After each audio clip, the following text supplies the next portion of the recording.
services, tell me exactly what happened. A motorbike went into a tree that's fallen on the road. He just drove straight into it, and he's been thrown a couple of metres off his bike. If you go to the left of the edge, approximately 500 metres. No worries, Jules. Intensive care paramedic Al is on his way to what could be a devastating motorbike crash. Is he conscious? No, not really. He's lying flat on the ground and he's groaning. Now just make sure that no one does move him unless it is absolutely necessary. We've got some help organised for you. 54 years old, Al is one of Ambulance Victoria's most experienced and respected members. Country road, 80 to 100k. It's a narrow road, single lane, and it's hemmed in by trees. So no surprise if there's a tree down. Knowing that road, I knew that there was going to be a fair bit of speed involved. So you'd guarantee that he was going to have significant injuries: head, neck, chest, abdominal injuries, fractures, internal bleeding, all those really nasty injuries. By the time Al arrives, another crew has moved the accident victim to the safety of their ambulance. After 30 years on the job, Al has seen a lot of carnage on the roads. It's a big hit. There you go. It's a fair whack. Yeah, and he's got blood coming out of his ear canal. What's the gent's name? Glenn. G'day, Glenn. Glenn, my name's Al. Where you saw, mate? Whereabouts? Across your chest? Yeah. OK. We're just going to cut your clothes off, mate. We just need to get some access to you. The story is, thrown approximately 3 metres, found unconscious initially, less than 5 minutes. This is the helmet. Beautiful. We'll keep that in here, eh? Yeah. I've looked at the bike, I've looked at the helmet. Looks like it's got significant damage. I reckon Glenn will have some head injury and potentially a fracture to his skull. Do you recall what happened, mate? Glenn's in dire straits at the moment and he needs to get from where we are straight to a major trauma centre ASAP.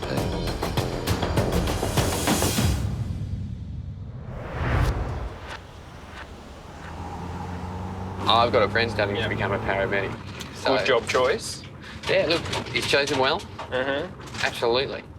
Across town, new partners Eamon and Mike are just starting their night shift. For me, I got into the job because I've got a brother and he's got all sorts of physical and cognitive disabilities that he was born with.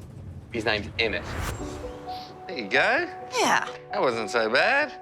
Emmett was born with something called congenital toxoplasmosis, which is effectively a virus that's picked up in the womb. I was walking down the road and I saw a donkey. Hee-haw. The virus left Emmett with severe physical and intellectual disabilities that require around-the-clock home care. Wipe that up your mouth. You very dribbly, dribble guts. When Eamon comes in from work, he reads him stories. You know, Emmett just curls the head in and he does a goofy smile. Good job. Great smiling. I just watch it and I just feel gooey inside.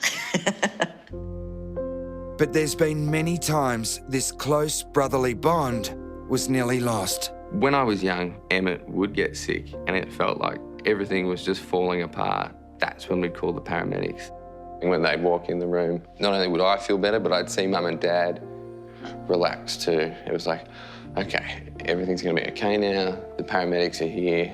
We're gonna get to the hospital safely and we're gonna get through this. It's pretty nice to be that reassuring presence and make people feel like everything's gonna be okay without even doing anything, just purely by walking through the door.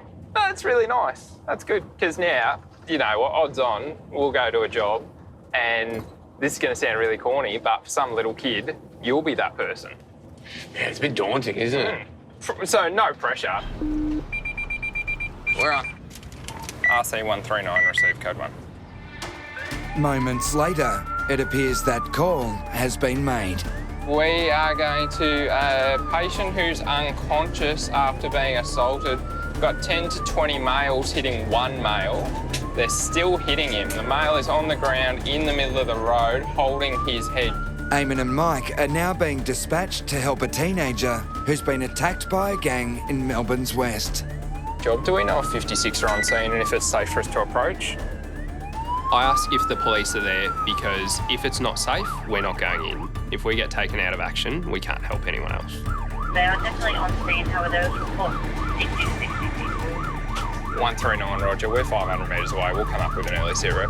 The job is quickly escalated to a priority 0, the highest alert on the paramedic scale. So I'm not sure why this has gone up to a priority 0. That usually means that they're not breathing. The team arrived to find a heavy police presence at the scene. Hey. The one closest to us needs the most attention. The gang members have disappeared, but their 2 victims are lying helpless on the ground. RC139, can we please get one of the micers over to... We've got at least 2 patients down on the ground, unknown conscious breathing. You want to take that one over there? I'll look at this one. As Eamon approaches the first victim, he's shocked by the sheer brutality of the attack. All right, I don't want you to move too much. I'm just going to have a good look at you. When I first get to the patient, I can see how bloodied and bruised he is. And it's obvious that they've targeted his head. I haven't found any other injuries other than these facial wounds. Let's get him on his back, please. Can you open your eyes for me? Across the road, Mike's patient is critical and non-responsive. Mate, just try and keep your head still for me, all right? It's ambulance service. We're here to help you out. I can't actually see him moving at all. I thought, oh, is this guy dead? I think he's got blood coming from his ears. Obvious head injury. GCS, I've got him as a 7. This guy is definitely not talking to me. He's not opening his eyes when I'm yelling at him. Talk to me, what's your name? That tells me that he is really unconscious, and that's going to be because of his serious head injury. We've got a lot of really smart people here. They're going to take great care of you, okay, mate? Nice and still, mate. Nice and still, nice and still. You stay back. That's it. You just relax, my friend. We're going to help you up in a moment. Unconscious. Not quite yet. While Eamon's patient is now able to speak with the paramedics, Eamon? Yeah? I'll need a hand over here. Mike is calling his partner for backup. Hey, you guys happy? I'll head back with my partner. You guys happy there? Open your eyes up for me, buddy. He's now starting to perk up a bit. There is obs 128 on 77. Right, Foxy? Yeah, mate, we're going to load into 13. You're going to feel a bit of moving around. Bring that arm up there, mate. Hey, it's okay. Everyone ready. Ready, set, go. Walking down to the bed, go. Prepare to lower, ready, set, go. We'll get that board out and we'll strap him down and go. Matey, keep your hands in for me. I haven't been able to look at his pupils because one of his eyes is swollen shut. You're doing really well. My patient was critically unwell. He's deeply unconscious. You might need a breathing tube to help support his airway. It's all going to be okay. He's got maybe some bleeding or swelling in his brain. He's just had the absolute snot beaten out of him by this roaming gang for a phone and a couple of bucks by the sounds of things. Lay back for me. It's all good. Here we go. It's going to be a few noises. So it makes me a bit angry to think we live in a world where some people think that it's acceptable to do that, but obviously we can't show that in front of our patient.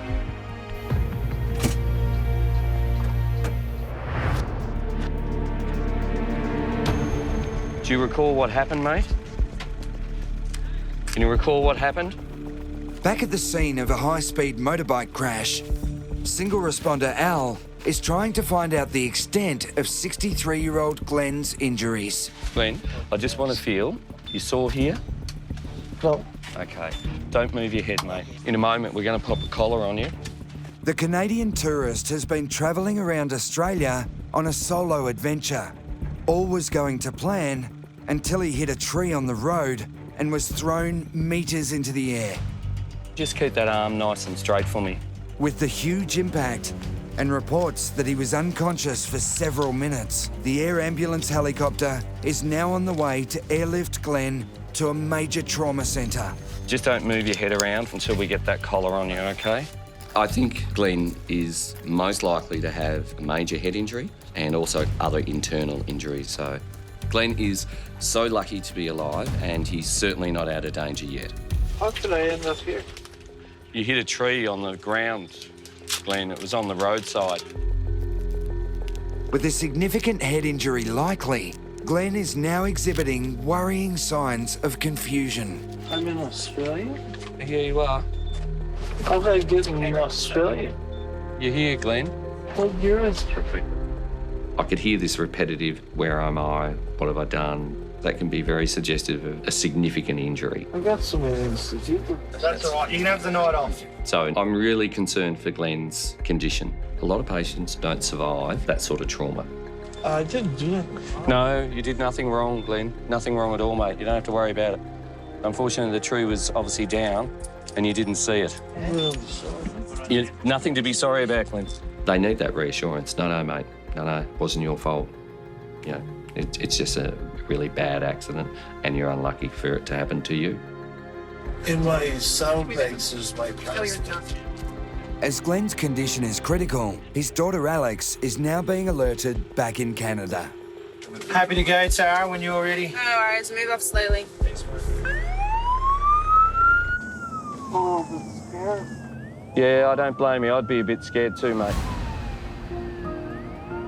When I got the phone call, knowing that he was in Australia by himself, obviously that's super scary to even think that someone you care about is in that kind of situation. They're just going to stroll around Australia On your motorbike? Yeah. My dad is an ice hockey coach. He loves a good adventure. We'll be at the helicopter in about 3 minutes. But when he said he wanted to drive around Australia on his motorcycle, it was a little worrying.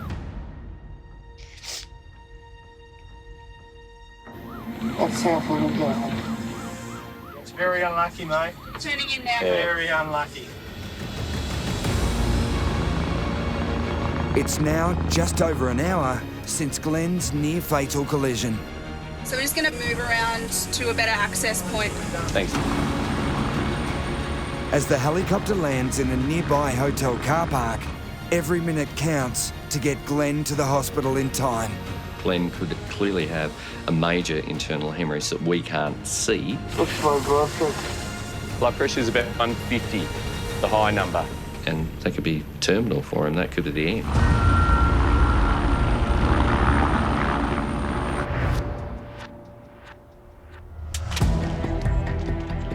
I think we're squared away here. Can I pass you that fluid? That is primed and ready to go. In Melbourne's west, Mike is handing over his critically ill patient to an intensive care team. The victim of a late-night attack is now being taken to the nearest trauma centre. Foxy, Yep. I've got a patient. Yeah. Now, Mike and Eamon need to turn their attention to the other casualty, who was also kicked in the head and left to die. So we'll load and we'll go from there. What a Yeah. He's all right, mate. He's the other okay. guys are looking after him. All right, we're loading into the ambulance, mate. What was your name? Daniel. All right, we're going to take you up to the hospital. How old are you? Do you want me to keep my eyes open? Whatever's comfortable for you. I just don't want you to move your head, okay? I'm going to help hold it. My name's Mike, sorry, one of the other paramedics. Just relax your head back. You don't need to. You don't need to keep it back. Keep it back. That's it. All right, we're going to take good care of you, mate. Mate, I'm going to have to cut your pants. I'm sorry. I just want to have a good look at you, okay? No, I just got... Yeah, I know, but you've been belted across the head, so you're not thinking as clearly as you normally would, okay, yeah? Belted, no. I just got kicked. Kicked, I know. These people weren't holding back. They were hitting him as hard as they possibly could. Daniel could have died. All right, nothing sore there, mate? All right, nothing sore in your groins? Just my head. Just your head. All right, let's get you a little bit covered up. Which hospital are you guys taking me to? The Royal Children's, mate. Is my friend coming to the same hospital as I am? He's going to another hospital because he's a little bit older. So he's 16. Is he? No, I have to go to the same hospital as he is. Hey, I want you to worry about you at the moment, mate. You get to see your friend. I have to worry about my friend first. Daniel is one of the most severely beaten patients that I've come across, and yet he's not worried about his pain. He's not worried about the bleeding and the bruising. He just wants to make sure his friend's going to be okay. What about my friend? He's okay. I can tell you that some of the very best paramedics in the state are looking after him, all right? Are you guys the cops or the paramedics? We're the paramedics, mate. We're paramedics. Because when a girl, I want to be a cop. You want to be a cop? That's good. Why do you want to be a cop? Because I've always looked up to them. You're a good man. I reckon you'll be a good cop. There you go, mate. Keep this on your face for me. I can breathe down. I know you can. We're just erring on the side of caution, okay? So there's a lot to do for this patient. I need to spinally immobilise him. I need to get some high-flow oxygen on him. I need to get some IV access so I can give him medication that's going to stop him from vomiting. Because if that patient vomits, it could increase the pressures in his brain and he could also choke on that vomit. And both of those things are so dangerous for him. Eamon, you've got the car keys, mate. There's a lot of urgency for transporting Daniel because he's been unconscious for we're not sure how long. He's also got serious head injuries. His face is blown out to the side, his ear's massive. Head back, mate, head back. We're going to transport him as quickly and safely as we can to a major trauma centre. We're not going to muck around, it's going to be lights and sirens. ETA is 15 minutes. 15, brilliant.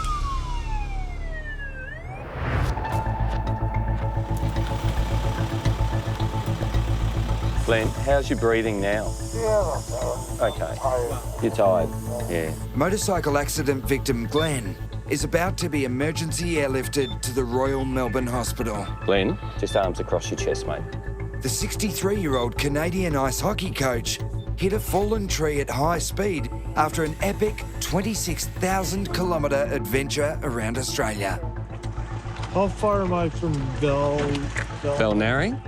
Oh, you got close. Glenn, unfortunately not quite there. He nearly made it to his destination, which was only about 5 k's up the road. 1, 2, 3.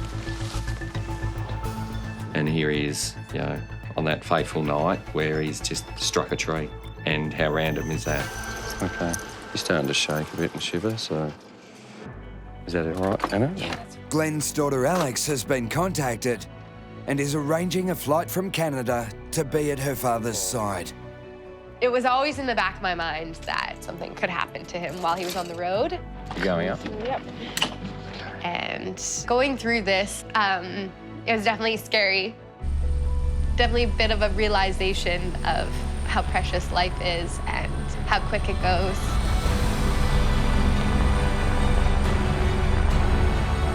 With a suspected fractured skull and life-threatening internal bleeding, Glenn's future now hangs in the balance. So for Glenn, there's a real chance he won't survive his injuries.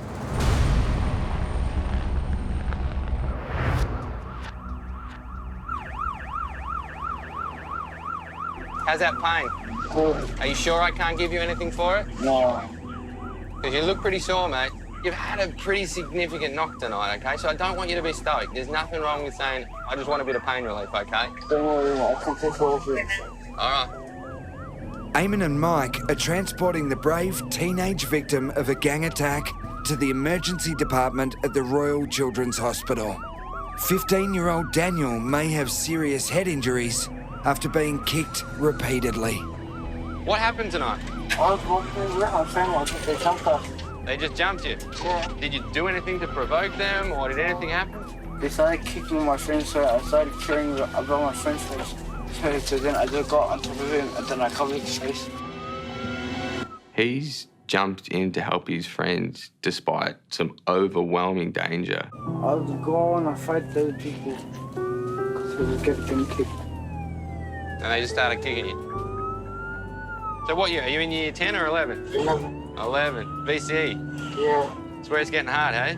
When a girl, I want to be a cop. This teenager has run in to protect his mate against literally a mob of people. If he was in a service, that'd get him a medal. Your breathing still feels the same? Yeah. Okay. You haven't developed any pain anywhere else? No. Okay. It's just in your head. Where specifically in your head? My cranium. Your cranium, so around the top, okay? He knows all the words. I know where my rectus abdominis. Your rectus abdominis, that's all right. My hamstring. Your hamstrings, you're all over it, mate. You could be a paramedic. Yeah, forget being a copper, be an ambo. Daniel will now be taken for urgent scans to assess whether he suffered any brain damage. Hi, mate. I think you can walk away from these jobs and you can choose to focus on the savageness and the heartlessness of it all. Just try and keep that head still for me. But instead, I choose to focus on Daniel and how brave he was and how stoic he was and how much he fought for his mate. That's what I walk away from this job with.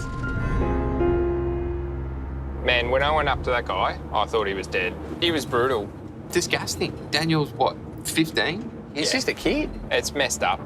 Yeah. And the reason he got beat up was because they were laying into his mate's head. He went in to protect his mate, and, you know, who knows if it actually made a difference and if it's actually saved his mate that fatal blow. And he will be a cop.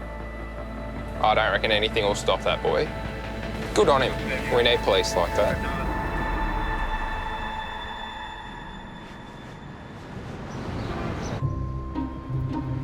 Hey, Taz. Yes. How is India?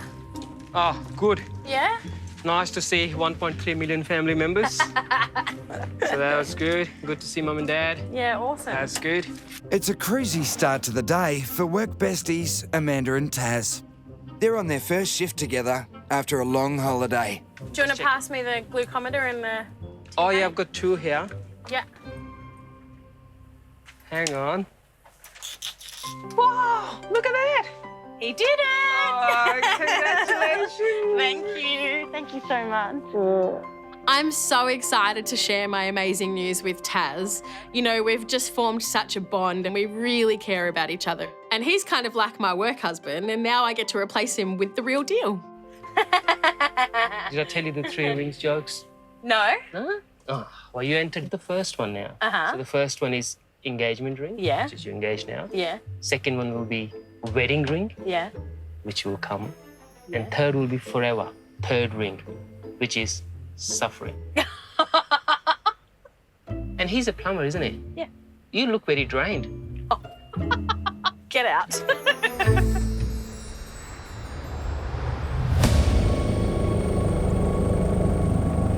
M1, received that. Our ETA will be 1208. Intensive Care Paramedic Ray and the air ambulance team are on their way to a bizarre case at Leopold, 90 kilometres southwest of Melbourne, where a man has been impaled with his own pruning shears. So the implement is like a pair of secateurs, and the point has actually gone in beside the patient's left eye, probably somewhere in the vicinity of 1 to 2 inches. Now, these can be potential surreal and bizarre jobs, but this is a serious call. The patient has potential for eye damage, for skull fracture and damage, and potential injury and infection towards his brain. Yeah, it looks like the ambo has just turned up. An ambulance crew has the 64-year-old patient on board. They're now meeting up with the helicopter team at the local footy oval. How you doing? This is fun. Hello, John. Dramatic. That is certainly not something you see every day. Actually, in 23 years, I don't think I've seen it at all. You look at it and just shake your head and go, what are the odds? Can you see out of that left eye? Yeah. Yep, okay, excellent. John was at the top of a ladder using telescopic shears to cut tree branches when the pole snapped and the blade plunged into his head. We're going to load you on, get you into the chopper and get you in somewhere where they can get that thing out. Yep. I'm still stunned how it didn't take the eye out. It's mystifying. How you doing pain-wise? Oh, it's just Sore? the same, yeah. Yeah, okay, still pretty sore. Without an X-ray, it's impossible to know how deeply embedded the shears are. Trying to remove them now could cause permanent damage to John's eye. I still don't know whether it's lodged behind the eyeball, touching nerves, touching the blood supply. It ain't coming out. Not yet, anyway. Removing those shears without any imaging, without really knowing what's going on, would be beyond foolish to be culpable.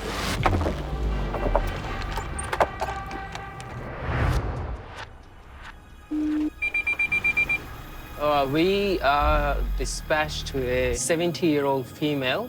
Back in Melbourne, Amanda and Taz are responding to a call from another gardener who's also managed to get into trouble. Injury to shoulder, cutting fruit off tree. Cutting fruit off a tree? Oh. So it looks like not a very fruitful result. Oh, my God. You with these puns. So it doesn't say that she's cut herself or anything like that. It just says she's got an injury. Yeah. She's 70. She's old. By your standards, yes. They're fragile. Oh, not all 70-year-olds are fragile. My auntie's 70 and she's about as agile as they come. If she's fit and healthy, 70's not that old. No? I don't think so. Do you disagree? I do. Okay. Oh, that's all right. We'll agree to disagree, huh? Yeah. All right. Deal. All right. Sometimes people joke that we are the work husband and wife. And the way we debate, looks like we are.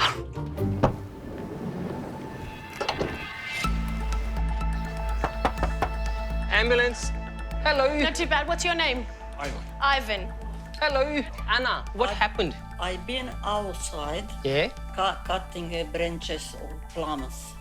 And straight away something in like a click or something. Is it a small pain, medium pain, or big pain? Big pain. So if you have to give a number out of 10, 10 is the worst 10 pain. out of 10. Okay. It's pretty bad. Pretty bad pain. Anna's injury could be either a dislocation or damaged ligaments, but pain relief is needed urgently. This stick goes in your mouth. You breathe in from your mouth and out from your nose, okay? I know, it's gonna taste a bit funny. May make you feel a bit drowsy, but that's okay. Anxiously watching on is Anna's husband, Ivan. The Croatian-born couple have been married for 50 years. Now, we need to take you to hospital, get this x-ray. Yeah. And have a doctor to assess you. Taz, it was Anna's birthday yesterday. Oh, happy birthday. Thank you. An important one, 7-0. Happy birthday. I bet you don't feel very happy at the moment. No. Feeling a bit dizzy?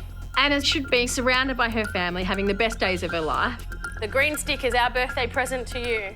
And here we are, giving her pain relief and taking her to hospital for what could be a pretty serious injury.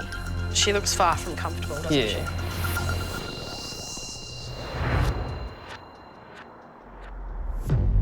He says he's got vision, so he's missed the eyeball. Probably pushed behind it. Get up as far as you can. Slightest movement. Slightest movement doesn't do it for you. Back at Leopold, 90 kilometres southwest of Melbourne, 64-year-old John is in agony after an horrific gardening accident. Oh, shit. All right, you happy to come in? With pruning shears embedded dangerously close to the optic nerve, Flight Paramedic Ray needs to get John to a trauma centre as soon as possible to have the blade surgically removed. Thank you very much for your help, John.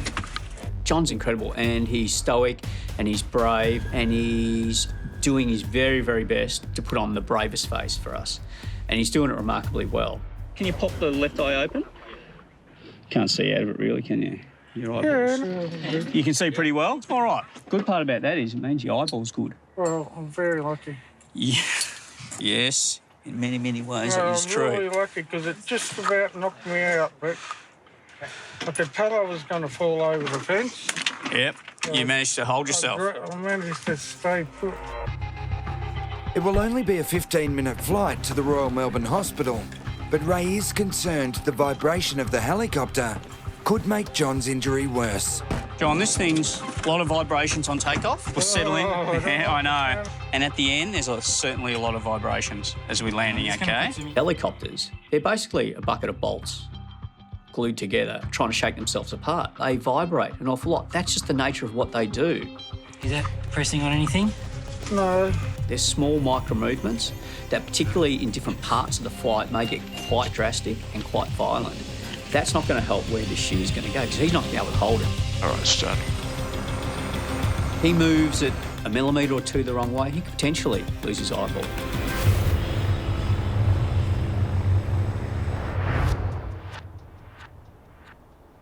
Anna, feeling a bit dizzy? Hey. Taz and Amanda are taking 70-year-old Anna to Footscray Hospital after she injured her shoulder while pruning the plum trees. Now you got to put your head this side and legs that side. And if you're still in pain, you can keep using that whistle, okay? Anna and her husband Ivan recently celebrated their 50th wedding anniversary. When we were loading Anna, I was just thinking that Ivan's gonna come and we'll say, see you later, Anna. Or maybe she's got the whistle on the lips. I'll move this whistle so you can have a proper kiss. But to my surprise, he gave quite a long, multiple kisses on her lips.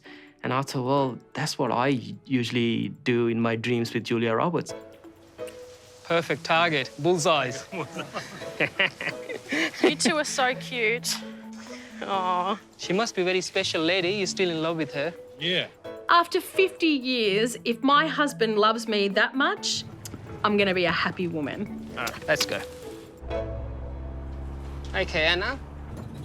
This may help you with the pain a little bit more, okay? How many kids you got, Anna? Two. I having three, but one of them died. Oh, sorry about that. So she died 2 years old. How old was she? 45. 45. Do you mind if I ask you how did she die? From cancer. Okay. Sorry about that. I'm so sorry, Anna. That must have been very hard. Oh, yeah. Very hard. Anna's being so stoic and so strong, but honestly, just my heart sunk, and I just thought, you poor woman. No one should ever bury their children. And you and your husband's been married for 50 years. Yes. Yeah? I really wanted to change the mood. What's the secret? Because I've been married for 12 years, and I'm thinking about it's time for a replacement. No. Nah? So I think the best way is let's take the mickey out of my life. So I tell Anna I'm married for 12 years and maybe it's time for a replacement warranty. Anna, she's a wonderful wife. She's the best wife. But she thinks that maybe I'm not the best husband. Why? Because... If you 12 years together... Because I lost my hair. Doesn't matter. She fell in love with me when I had a long, beautiful black hair. Yeah. And in the last 12 years, I lost every one of that. So now she thinks I'm not that handsome. You always handsome. Doesn't matter. Thank you, Anna. You made my day. How's your pain now? Yeah, is it better now? How would you rate out of 10? No, 0. 0? Ah! By the time we reach hospital, Anna is quite comfortable. So let's hope that injury is not too severe in her shoulder and she can get back to her backyard pruning fruit trees.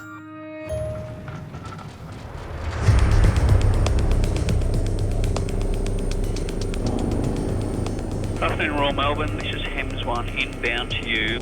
Flight Paramedic Ray is transporting the unlucky John to the Royal Melbourne Hospital after a freak gardening accident. Over 63-year-old gent, he was pruning trees today with a telescopic pruner. The head's dislodged and come down and has struck him in the face, so it's still embedded in his left eye socket as we speak. From what I can tell, it's in a fair way. Yeah, it's in. From what we can see, it's in a fair way too, okay? So this is clearly quite a dramatic injury. Those secateurs, they've embedded themselves quite deeply into his left eye socket, and they've left the eye alone because we know John can see out of that quite well. So it looks like the eye's undamaged, but they're quite deep. So he's really in for a surgical solution to get that out as quick as we can. John, how are you feeling? Okay. It is as though the painkillers haven't had any effect at all. Yeah, I'm thinking about giving you some other stuff, but actually I don't want to make you woozy with that in your head, but I don't want your head flopping around because I don't want that blade to go in any deeper than it's already going, okay? Oh. Yeah, I know. I'm looking at John and I'm thinking, that has got hurt. But it throws us into the dilemma. The great things we've got for taking away pain, so your opiates, your morphine and your fentanyl, they also have a side effect that they could potentially make you vomit. Vomiting basically increases pressure in your eyeball. Believe it or not, it's the last thing you want to do. Once we get to hospital, they might give you something to knock you out. I'm going to need to be knocked out, I can tell you. You'll definitely be knocked out to get that out. So I can't bomb him out on the good pain relief at the moment. I can't give him the heavy hammer, the ketamine. I don't want him to go and flop back because the ketamine's working so well. Or two, pull it out because it's not hurting anymore. It's really stinging. Yeah. So he's going to have to hang tough. 3 minutes out, gents. Thank you. At last, the hospital is in sight and John's agonising ride will finally be over. All right, I know this is stinging a lot. But there's one last hurdle. About to come in and land, okay? So John's tolerated this whole journey, and it's not long for us, probably for John, half a lifetime. But now we've got to land at the Royal Melbourne Hospital, and now the helicopter's going to sit its nose up, and it's going to do that vibration thing we've warned him about. Hey, this is the vibration part. And you want to clear straight down left. It shakes everything. And in this particular case, it's shaking those shears inside of his head. All I'm doing is just crossing my fingers at this point that nothing gets worse, and we quickly get through it. It's all we can do. Clear straight down left.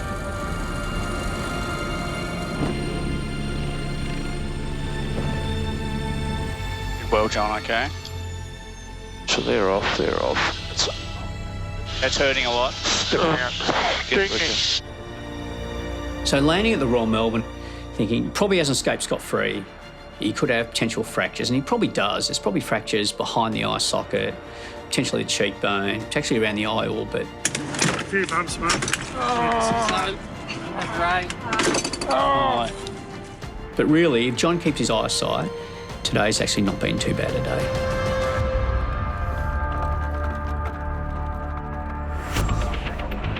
It's fair work. Yeah, and he's got blood coming from his ear now. It's been 3 months since motorcyclist Glenn collided with a fallen tree on the road at the end of his dream holiday adventure around Australia. The 63-year-old Canadian ice hockey coach was airlifted to hospital with critical injuries, including a fractured skull, a collapsed lung, multiple fractured ribs, and a broken collarbone. You're fighting for life. Like, you can't breathe, you got tubes all out of you, and everything hurts, your head, your brain's not working. I look at it as I'm fortunate that I'm here. I'm fortunate to survive. It's minus 30 where you came from, just to look after me. Today, Glenn's out of hospital for the first time. Thank you, Lord, I'm alive.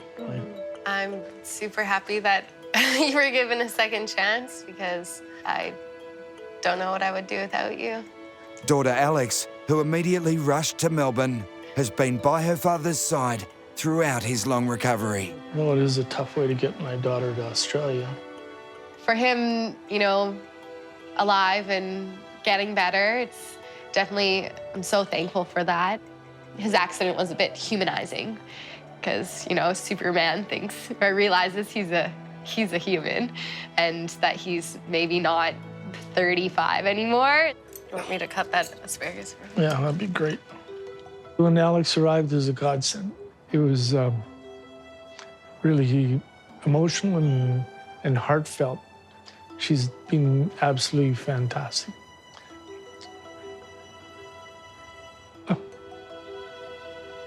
An angel. Thanks for coming down, because I needed the help. Of course. I really appreciate it. Are you guys the cops or the paramedics? We're the paramedics, mate. We're paramedics. Teenager Daniel was cleared of any long-term head injuries after being brutally assaulted by a gang. He is now fully recovered. Head back, mate. Since the attack, the young hero has celebrated his 16th birthday and is even more determined to follow his dream of becoming a policeman. When a girl, I want to be a cop. As for Anna, she didn't require surgery on her shoulder. Doctors diagnosed bursitis, a painful inflammation of the rotator cuff. Or maybe she's got the whistle on the lips. I'll move this whistle so you can have a proper kiss. And after prescribing medication, sent her home to Ivan later that day, hopefully to celebrate many more wedding anniversaries together. He says he's got vision, so I think he's missed the eyeball. Probably pushed behind it. And it's been 2 weeks since John managed to embed pruning shears into his head after a freak gardening accident. Oh, shit. A team of doctors at the Royal Melbourne Hospital carefully extracted the shears. Wasn't until I'd seen the x-ray that I realised how serious it was. And yeah, I'm very lucky to have an eye. John is not expected to lose any eyesight, but surprisingly, he can already be found pottering in the garden at home with sharp instruments. The swelling's gone down and cuts are healing. Underneath, I have a fractured cheek. It's sore under there, but my looks are all right. I really think there was a bit of divine intervention. Somebody was looking after me. Oh, the paramedics, everybody was exceptional. They really looked after me because I was in a bad way. So I can't thank them enough. So tell me exactly what's happened. There's a motorcyclist come around the bend and went off the road and hit the ditch. And Okay. at the moment he's pretty smashed up. At the state's Emergency Communications Centre, a call for help has come in from the scene of a motorcycle crash 200 kilometres away in the Victorian High Country.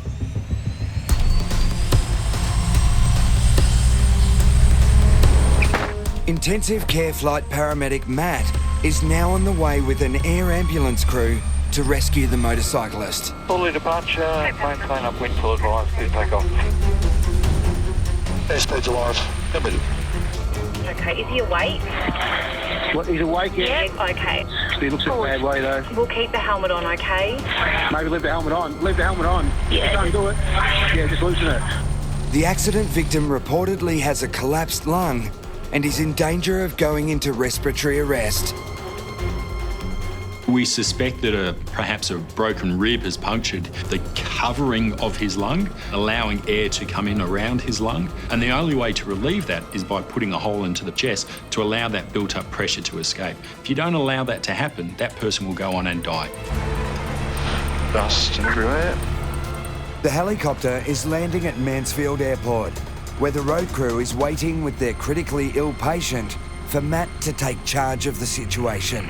On the ground, fan 0.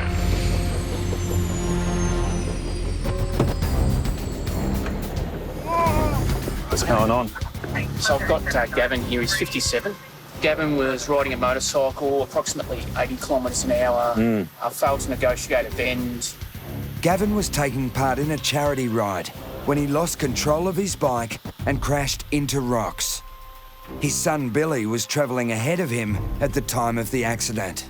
When I rocked up to the scene, I seen his bike upside down in the ditch, and it was, I didn't know if he was dead or alive. I was just telling him it's going to be all right. The ambos are on their way. Yeah, it was just a horrible feeling. Horrible. Got a pelvic wrap on? Pelvic wrap on. Gavin, give your toes a wriggle for me, mate. Good man. Miraculously, Gavin is showing few signs of external injuries due to his full leathers and helmet. But internal injuries are now threatening his life. A suspected collapsed lung is Matt's first priority. Gavin, how you going, mate? Pretty bad. Yeah. Mate, your oxygen levels are pretty low. I'm concerned you've collapsed your lung, which is why they've put that needle into your chest, but it's not doing a great deal for you at the moment, mate. So we're going to try and give you a bit more pain relief and see how you go with that and see if we can get you to breathe better. And if you can't, I'm going to have to put you to sleep so we can take over your breathing and get you back to Melbourne, mate. Sound reasonable? You're the boss. Righto. Gavin is very sick. He's got a really fast heart rate. He's got a really fast respiratory rate. His oxygen levels are very, very low, and his blood pressure's low as well. Nice big best for me, Gavin. You're doing really well, mate. We'll give another 20 of ketamine, please. I can do that. So I'll attempt to do a needle decompression on Gavin first, and if I don't get the results that I want from that, then I'm going to be forced to take more drastic action. So sharp out, guys.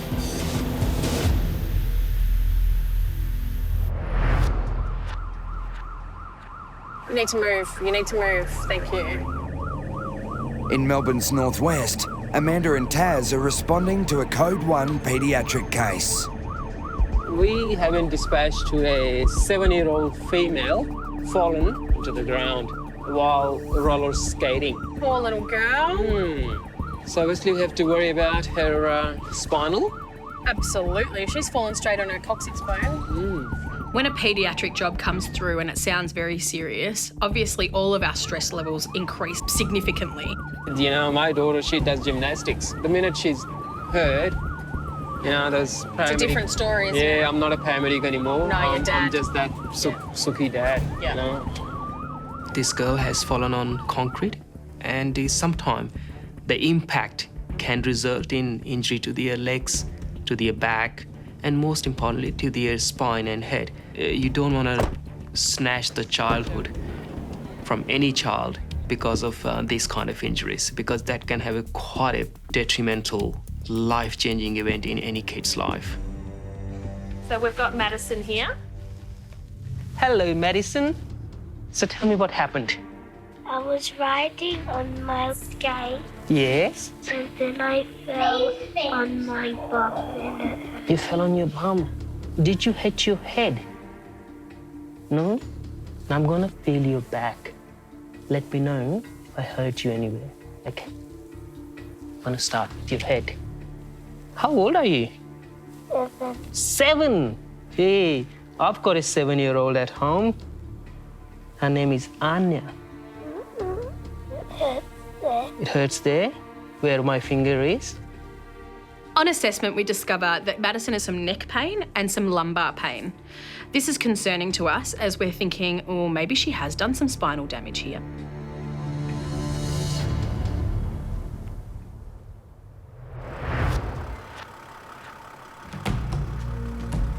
Sharp coming out. Back in the Victorian High Country, motorcycle accident victim Gavin is in a serious condition with a collapsed lung. Gavin! Gavin! Gavin! Open your eyes. Good man, good man. Using a decompression needle, Matt has attempted to release a life-threatening build-up of air from inside Gavin's chest cavity. Righto, so ketamine's kicking in, sats are up to 84. Still got a rest rate 60. Yeah. But the procedure has made little difference. So Matt now has no choice but to try and put Gavin into a coma and take over his breathing entirely. Gavin, I'm going to give you some medicine very soon. It's going to make you very sleepy. Your oxygen levels are still very low, so we're going to put that little tube into your mouth and we're going to fly you back to Melbourne in a moment, okay? There is so many factors that make this difficult.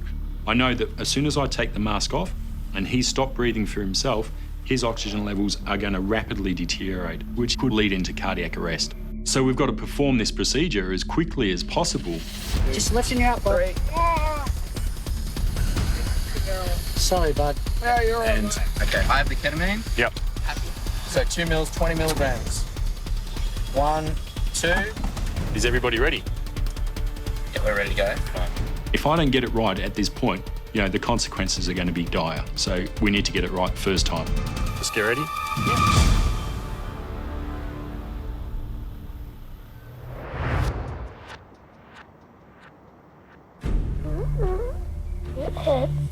It hurts there, where my finger is.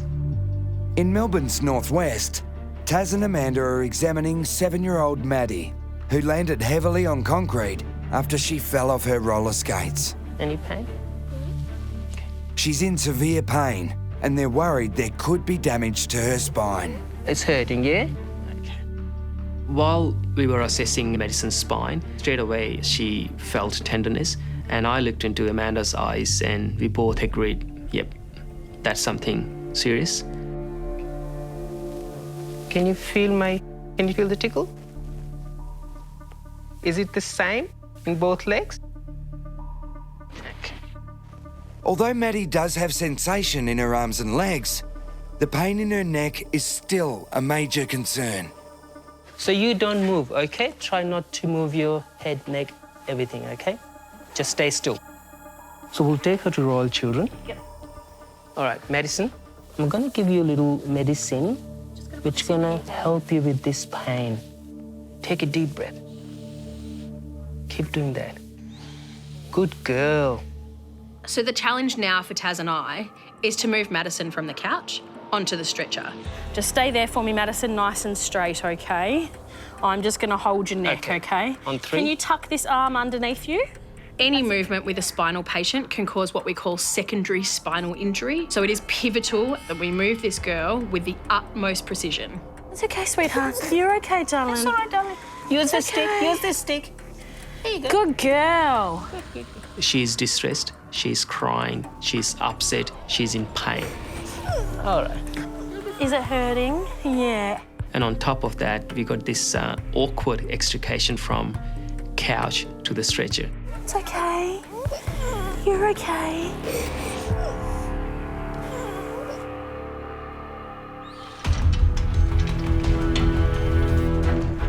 That ketamine's on. Just turn that suction on and have it available for me, please. Yeah, sure. Up in the remote Victorian high country, flight paramedic Matt is trying to save his critically ill patient after an horrific motorcycle crash. Righto, guys, so this is the plan. He has got oxygen sats at 74% at the moment, which is very low, obviously. So it'll be a one look. If I don't get a view straight away and he starts to desaturate very quickly, I'll pull out early and we'll go straight back to back valve mask ventilation. Is everybody ready? With oxygen levels still too low, Matt puts Gavin into an induced coma and takes over his breathing. Saturation still holding. Gavin's wife Sharon had been waiting at the charity ride finish line when she heard the news. I'd been told that he'd been put in a coma, but I didn't know the extent of his injuries. It was bad. It was bad. We've been together for 30 years. He's my soulmate, I suppose. Yeah, he's my best friend. We've got SATs at 74 at this stage. So there's a build-up of pressure from both air and also blood inside his chest there. Gavin is still not responding to treatment, and time is now critical. With hospital 30 minutes away by helicopter, Matt has no choice but to carry out one of the most risky procedures that can be performed by paramedics in the field. Now, he is likely going to tension with us doing this, so I would like to move fairly swiftly. Pulse. So the next thing that we need to do is what's called a finger thoracostomy, which is an invasive procedure where we make an incision into the side of the patient's chest so that any pressure that's built up inside surrounding the lung can escape out of the patient's chest. So sharp out, guys. Sharp out. He's a big boy, so locating his ribs can sometimes be quite hard, so we've got a fair bit of tissue to cut through. It's a fair way in. Yeah, we'll just wait until Matt's There you go. There's your hemothorax. Yeah. The blood and air have been released from Gavin's chest. Now the team must wait to see if his oxygen levels have improved enough to get him into the helicopter. There's definitely air coming out with each breath there. The bleeding seems to be slowing down as well, which is good. Righto, SATs are 93. Can we have a unit of blood, please, mate? Push this in. The oxygen levels have improved, but Gavin's low blood pressure is now the problem. Let's get that blood up and going. Get a 12-lead ECG, make sure we're not missing anything. I'm very concerned about Gavin. I've taken him from a high conscious state and I've put him to sleep. I've cut a hole in his chest, I've let air out, I've let blood out. I'm still very concerned for him. His blood pressure's low, his heart rate's fast, he's bleeding somewhere else, so what he needs is to be moving towards a hospital. Let's get him across and get him sorted. He needs to get to Melbourne.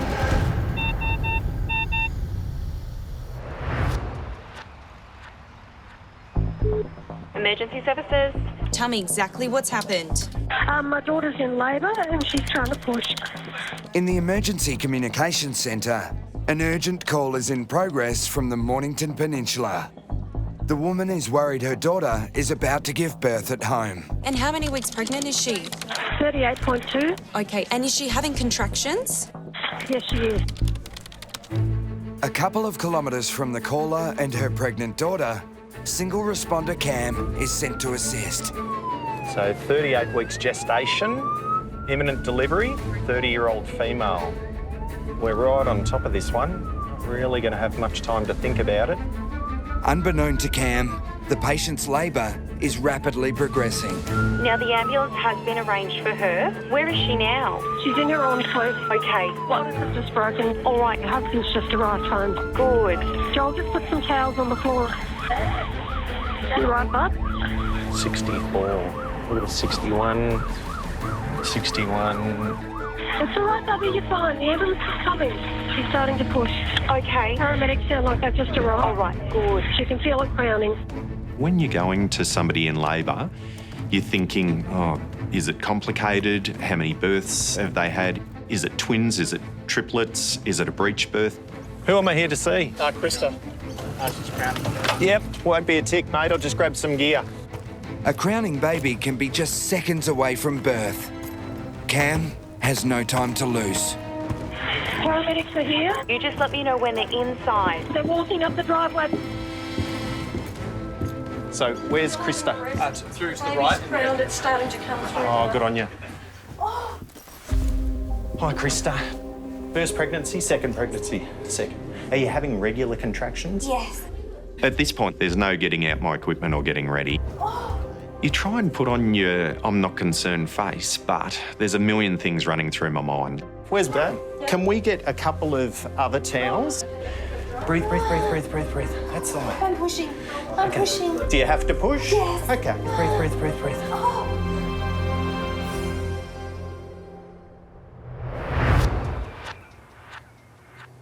Now, Maddie, we're just going to put a little collar around your neck, okay? Like a big necklace. Keep it straight, don't move your head. How's that, darling?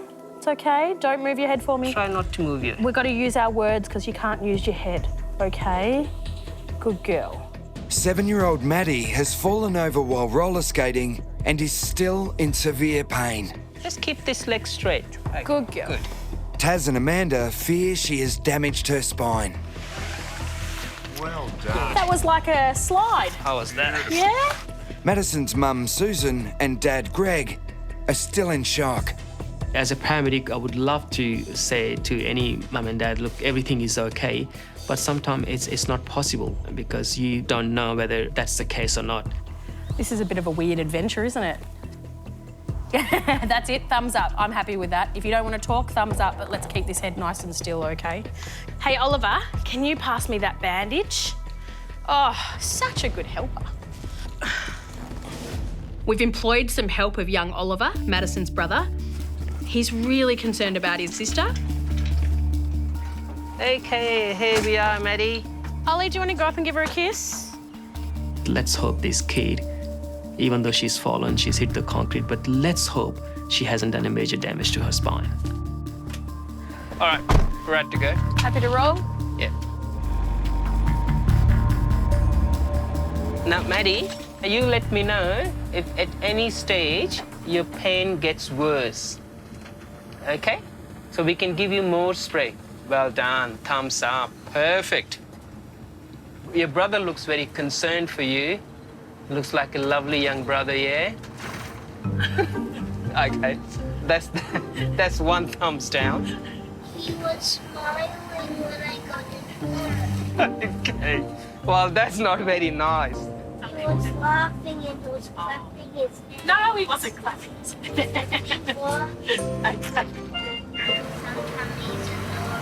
Sometimes he's annoying. Yeah. That's what brothers are like. That's what boys do. Yeah. Andy? Boy, just silly. Do you know what, Maddie? If you stay with that attitude for the rest of your life, you'll be doing all right.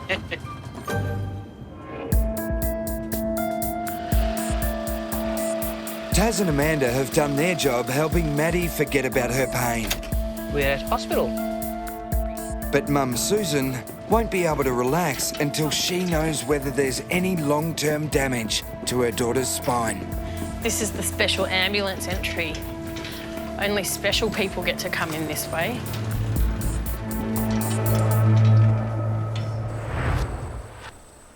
Now, I'm not putting a collar back on, but we are all aware that he's got potential for cervical spine injury. This should keep his head nice and in alignment.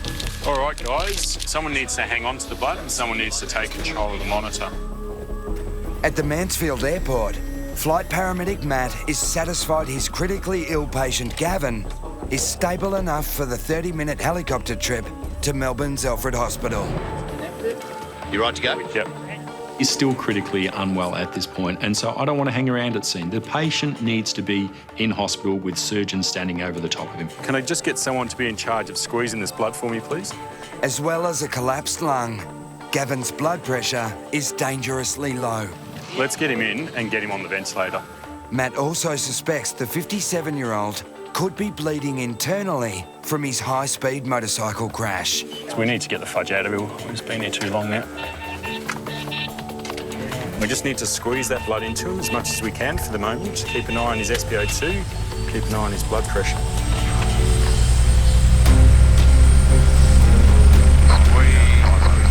Squeeze that in. We want to try and get that BP sorted. Low as possible, please, on the way back. Cool. The helicopter needs to stay at a low altitude to prevent any further pressure build-up inside Gavin's chest. I still have no lung inflation on this side. I cannot feel his lung. This is a physically and mentally exhausting job. I've made decision after decision after decision with this patient at this stage, and so my brain is going at 1,000 miles an hour. He's still very, very unwell. He's still in a uncontrolled environment in the inside of the helicopter. You know, he still has the potential for things to go wrong with him. I like what his BP's doing again at the moment. Blood 160 coming down. When we talk about what I enjoy in this job, I enjoy going to work and helping people when they really need it. Thanks, guys. Thank you. So when we land at the Alfred and I can see the medical staff and the medical team come to assist me and to take over care of the patient, it is a big sigh of relief. Hi, how are you going? How much time does he have? Is that 4 units now? Yep. We've worked really hard with this patient for the time that we've had him, but it is also nice to be able to hand over to an emergency department where they've got 20, 30 people that are standing around to help him and assist him. But the battle to save Gavin is a long way from over. His life is now in the hands of the Alfred Trauma Team.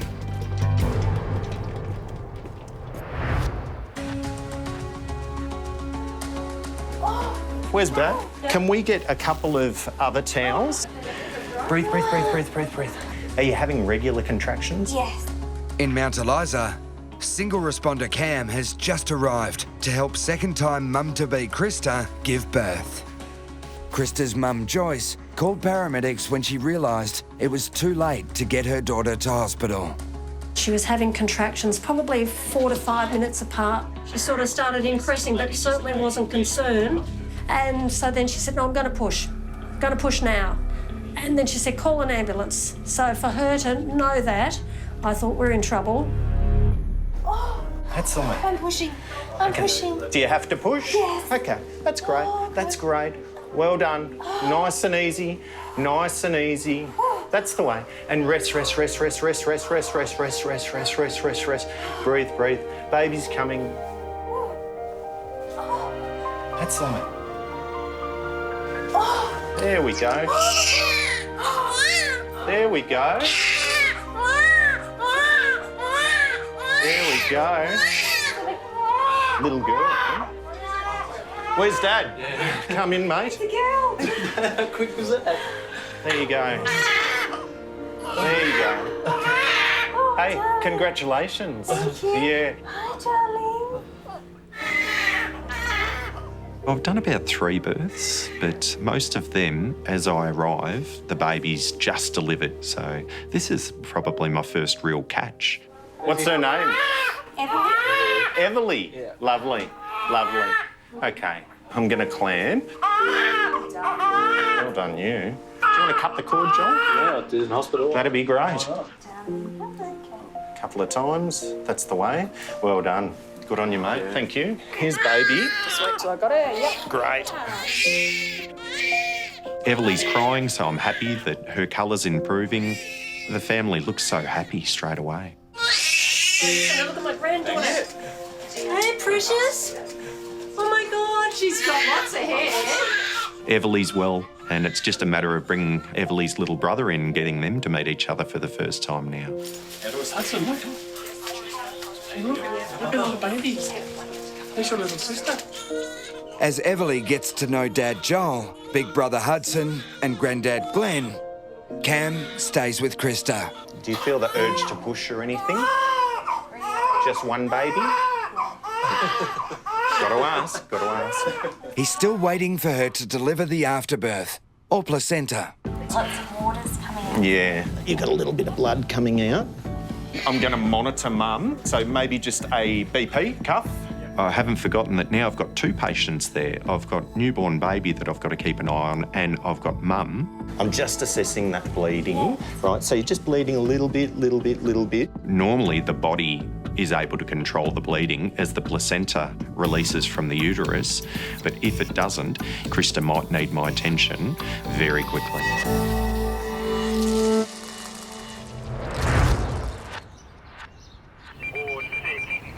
Chest pain, Flinders Street Station. In the centre of Melbourne, New partners Eamon and Mike are on their way to an emergency at the city's busiest railway station. It's a 60-year-old person with a pain in chest that's going to the back. Says past history, 6 heart attacks. Could be something in this. All right, you're clear left and no pedestrians. You have plenty of room on the left now. The pair have only been working together for a few days, and this could be their most challenging case so far. This could be something serious. He could be having AAA if it's going into the back. He could be having a STEMI. He could be having anything. So alarm bells are going off for me. It could be a legitimate massive heart attack, which we call a STEMI, or a problem with his aorta where it's dissecting. That can be minutes to live. We're pretty much right on top of this. You're going to mount this curb. I'm just going to come up through here. Yeah, sweet as. Tram has seen you. Eamon is only 2 years into the job. I think when you first get dispatched to big jobs, when you're new in, they're terrifying. But I think as you get more comfortable, when the big work goes off, it is exciting and you go, this is what I do this job for. Hi, mate. In here? Yeah, in the booth. Roger. Is this the best way to come in? What is he going to get? Lead the way, please. Great. Waiting in the police booth is 62-year-old John. What's happening? I've had 6 heart attacks. Okay. They had my last one approximately 3 years ago. Sure. 5 of them, yeah. I could feel the symptoms coming on. Sure. And I was a truckie, so I used to unhook and just drive myself to hospital. Okay. The last one that happened, it just dropped me. Yeah, and right. There was no symptoms. That's when they put the stents in. Okay. It's not my heart, my aorta artery. Okay, so sorry, your aortic artery is blocked or blocked? All right. Just nice and still, just for 15 seconds or so. Eamon is now taking an ECG of John's heart. All right. What about other medical problems? I have high blood pressure. I did have high cholesterol. Does your doctor tell you should take tablets for those? Oh, I haven't seen a quack for a while because I've got a bit of family problems like burying my mother. Okay. 6 months ago and on the way to the hospital. One of my sisters and her daughter had an accident. Oh, jeez, mate. So my sister was on life support. We only turned her like 2 months ago. Yeah, oh, mate, I'm sorry. So you haven't been too worried about yourself?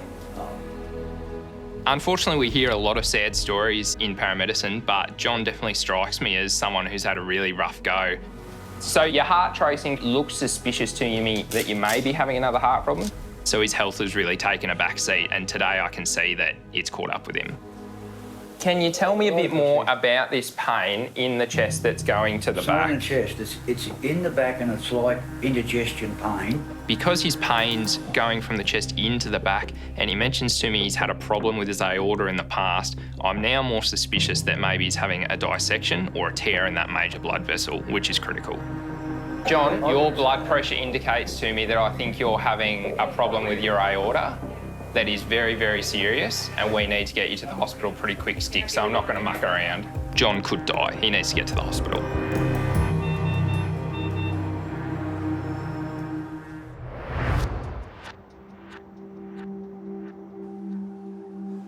Here's Mummy, look.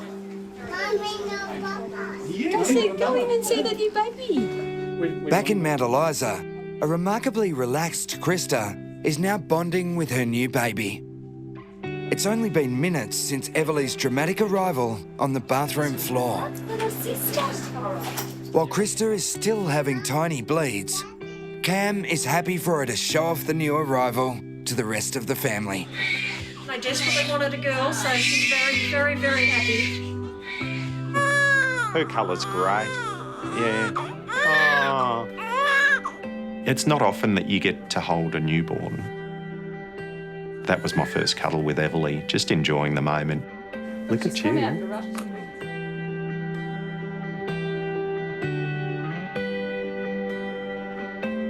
To assist someone with bringing a new baby into the world is more than a privilege. Yeah, it's great. I'm rapt to be part of it. Although baby Everly is healthy, Cam's job is by no means over. How are you feeling? Feeling more pressure. Crampy pressure. Okay. We just haven't delivered the afterbirth yet, so. Okay. I've got the placenta that hasn't delivered, and we've also got mum that still has the risk of having a bleed. It's okay at the moment, but if it progresses, things could turn from fun, happy times to critical very quickly. You'll see Mummy tomorrow.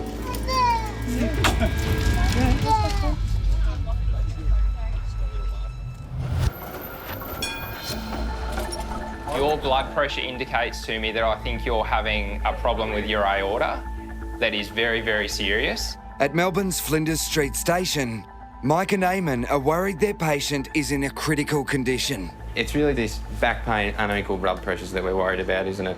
And with some sort of aortic history. Yeah. 62-year-old John has already survived 6 heart attacks and is now showing symptoms of an aortic aneurysm. All right, we are going to get you onto the bed. As soon as we both look at that monitor and see the blood pressure is significantly different between the left and right arm, silently a little switch flicks in our brain and we go, let's go. You got him? Yep, I have him. The aorta is the biggest blood vessel in your body. All the blood that comes out of the heart goes through that. So if it tears, you start bleeding out internally. And it's not a bleed I can put pressure on, you need immediate surgery. Yeah, not a pain in the arse at all. You're a complicated man though, John. We want to get him on the stretcher, in the ambulance, away from Flinders Street Station to a cardiothoracic surgeon, really quick.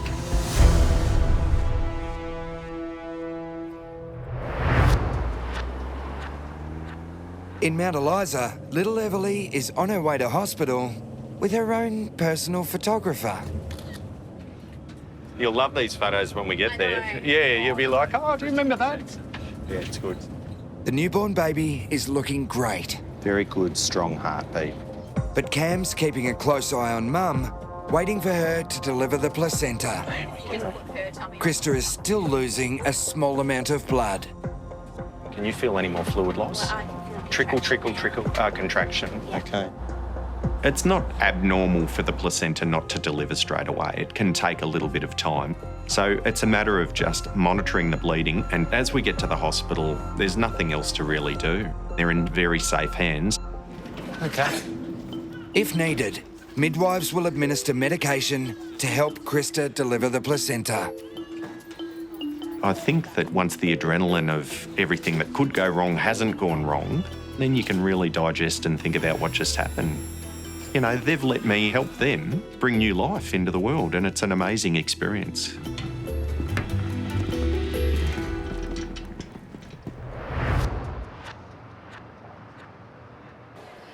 Has he got you touching his leg?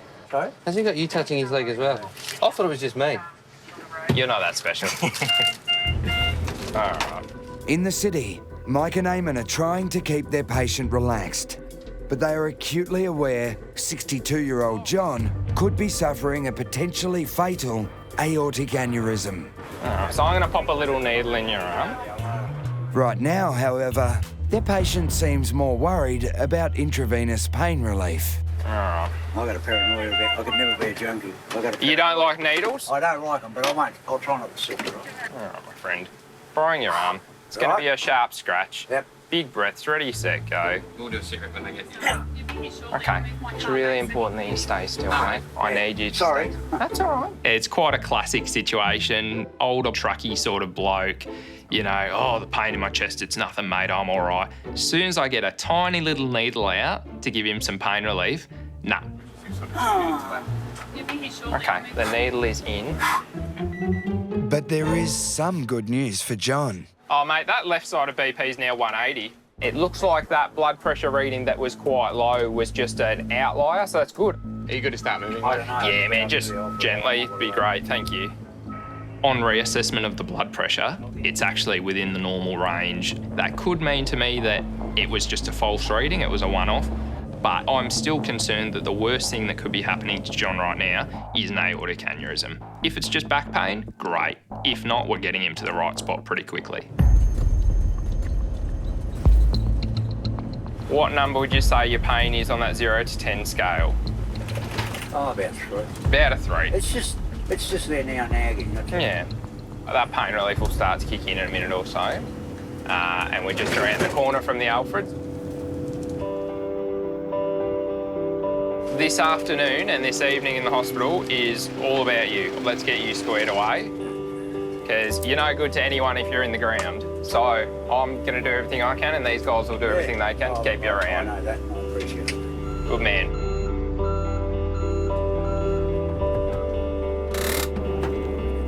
There's definitely a sense of relief when we get to the hospital. Sorry if it's a false alarm. No, don't be sorry. No. You're telling me you've had 6 heart attacks, mate, so I hope it's a false alarm. That'd be excellent. It could be. That's why we need the hospital to check you out. I know John's not quite out of the woods yet, but there's a sigh and I go, oh, that was a bit of a prickly one. Now, John, I was just wondering, Foxy here, Yeah. he needs some beard growing tips. I do, actually. 3 weeks without shaving. Well, you're lucky. I've got to shave twice a day when I shave. I bet. Yeah, I bet. yeah, so... Mate, I tell you what, better than not having to shave the face. I don't have to shave the chest either, so. All right, sit tight, mate. We'll take you in. I don't know if John's ever going to come out of hospital. I really hope that he does. But we never quite know what's going to happen on the other side of those hospital doors.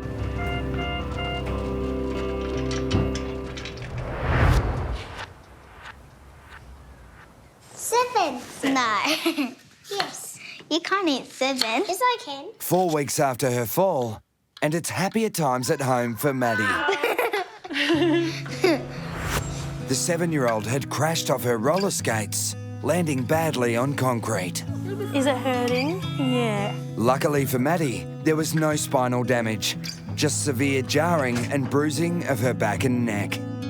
We were frightened for her. Normally a child, they fall over, within a couple of minutes you distract them, they're back on their feet. This wasn't the case this time, no. I was pretty scared, to be honest, yeah. Let's go. Today, she's allowed to strap on the skates for the first time since the fall. How does it feel? Scary. Just a little bit scary. Maddie's keen to get back up, so how can you deny her from doing it if that's what she wants to do? I think that just shows the character that she's within herself, that nothing's going to hold her back. So yeah, I was super proud. Yeah, definitely. As for heart attack veteran John, tests showed he didn't suffer an aortic aneurysm. But after the recent scare, he's now following Mike's advice and making regular visits to his doctor for checkups. 6 weeks ago, 57-year-old Gavin was fighting for his life after crashing his motorbike. The injury toll included 14 broken ribs, a fractured collarbone, and a pelvis smashed in 4 places. Emergency surgery on a collapsed lung got him to hospital alive. But Gavin's wife Sharon and sons Jack and Billy are still coming to terms with just how close they came to losing him. They grabbed her and Jack and Billy and took them in the room and said, "This is 50-50.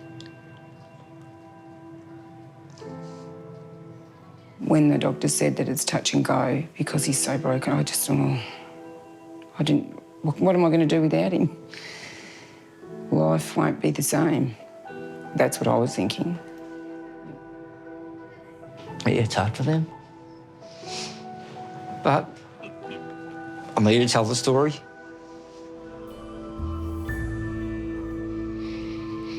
I don't usually cry. I'll be right when I get home. Oh, I better make the most of it then, eh? She's got a fair bit. She's got to learn how to wipe your bum. Oh, no, thanks. Chop your food up. It'll be at least another 2 months before Gavin can attempt to walk again. As for getting back on a motorcycle, no decision has been made yet. I've got 12 months or so to think about it anyway. Exactly right. He came through. He did. He's a fighter. And he's still fighting, but yeah, he'll make it.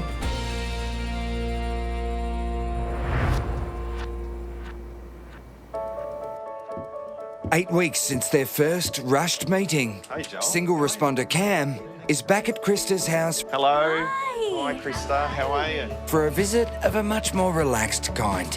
Hello, Emily. Hello. We meet again. Can you believe it's been 8 weeks? Nope. Today. Wow. Would you like a cuddle? Okay, awesome. Oh, I'm a bit cold as well. Oh, here we go. She's away. There we go. Oh, smiles. Hello, miss. When I first saw Everly, it was just like, oh, there's your baby. And then it dawned on me, yeah, I was part of bringing her into the world, which was great. A very small part. Krista did all the work, but I was there. Hello. That's a lovely smile. I do think for some reason I was the calmest of everyone. I think I didn't have time to panic or think about anything else. She was coming and she was coming in a hurry. I don't normally deliver babies, so I was a little... Once we had time to reflect on the situation, I think we were quite excited that we'd have such a fun story to share. He arrived just in the nick of time and he was an incredible support during what was one of the most special moments of our lives. Hello. I remember working with some of the old school boys back in the day, the big fellas, and yes, it was less than masculine to try and help somebody in any other way than lifting them. It's the start of shift for intensive care paramedics Paul and Karina, two of Ambulance Victoria's most experienced members. I think there was some cast iron backs back in the day, that's for sure. Yep, bit of chest feeding going on. Dodsey, as he's affectionately known, is one of the service's more distinctive figures. I've been in the industry for 26 years, so I've always been tattooed. Even though I look a little bit rough and aggressive, it's certainly, the inside certainly doesn't match the outside. And so I'm a bit of a soft touch. And now that we've gone to phones, I'm just glad I've got kids that understand an iPhone. Teach you how to use it. Yeah. But no matter how much times have changed, an urgent call for help still has the veterans on high alert. RC 710, this male's being kicked in the face by a horse. Oh! A young horse trainer has been seriously hurt at a stable in Melbourne's outer southeast. Hold me conscious, Dave, code 1, thanks.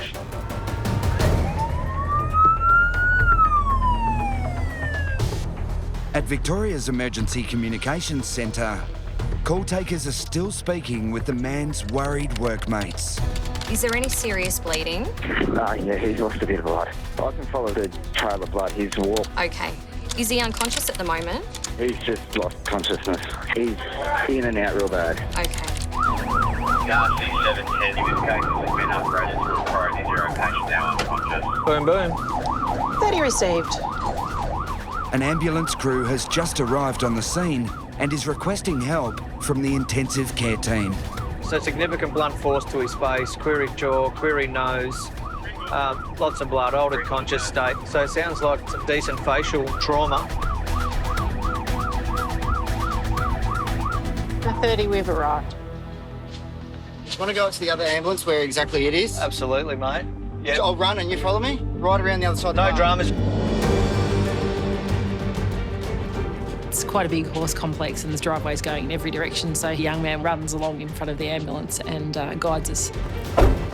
That's all you need. They've got a monitor. Yep, I've got everything else. There you go, mate. What's this gentleman's name? Nathan. Yeah. Nathan, my name's Karina and this is Paul. His brain's been shaken around. There's a possibility he's got bruising or bleeding, and also he might have a spinal injury. It's very clear that he's really uncomfortable. He's in a lot of pain.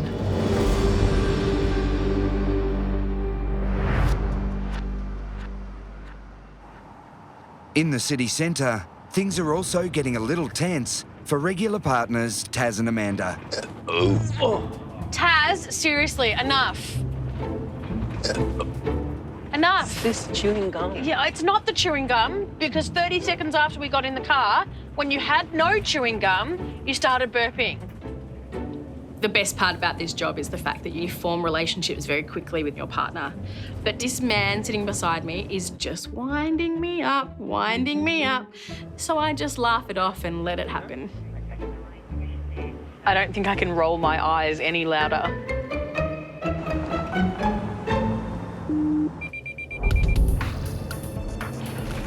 All right, Taz, we've been dispatched code 2 to a female with a pre-existing leg injury. Pressured to speak to AB, patient became verbally agitated. The call for help has come from Melbourne's busy Southern Cross station. As the 65-year-old woman is so agitated, Protective Services officers have been brought in. Hello? can you please just take me to the refuge? A refuge? Yeah, I can't go back home. Where is home? I'm not going back there. Okay, that's fine. That's fine. Amanda's first challenge is to work out what's wrong with the patient. My carer put a curse on my legs. They're both swelling up now. How long have you had the swelling in the legs for? I can't remember, but my carer wants to cut my feet off, cut my knees off, cut my legs off. Okay. Okay? So the initial complaints come through as leg pain, and they do look red and painful. I look at her and I think she's small, she's frail. It just really makes your heart go out to her. But clearly there's some type of psychiatric issue. My carer, he rips my heart out. A lot of questioning obviously needs to be done in order to get an idea of what's going on.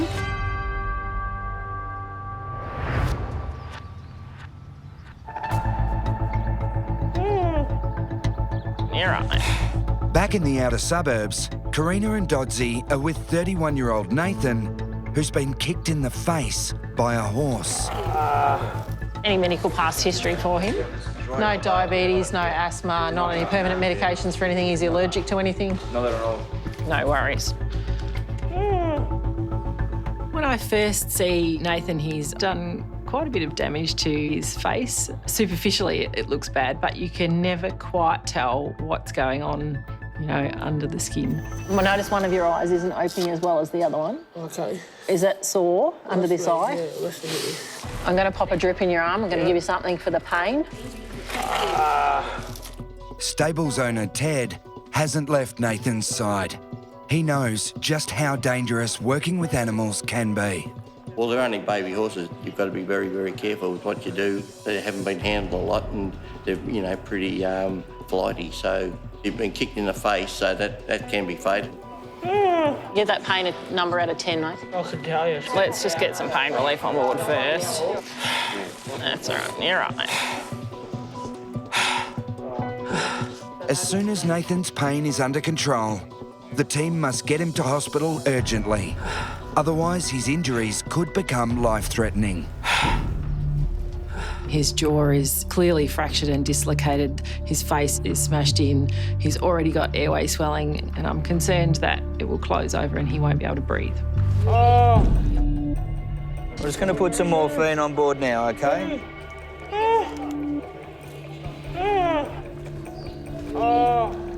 Teddy! You what, mate? Teddy! What? The baby's got to be fed, do they? No, hey. Hey, no worries. Hey. We'll give him hay, mate. We'll give him hay. Oh. We'll fix him up, don't you worry about it. All Nathan is worried about at the moment is making sure that his horses are fed. I don't think he understands how serious his injuries actually are. If Nathan's airway closes over and he becomes unconscious, we'd have to make an incision in his neck and put a breathing tube in it, and that can be really complicated.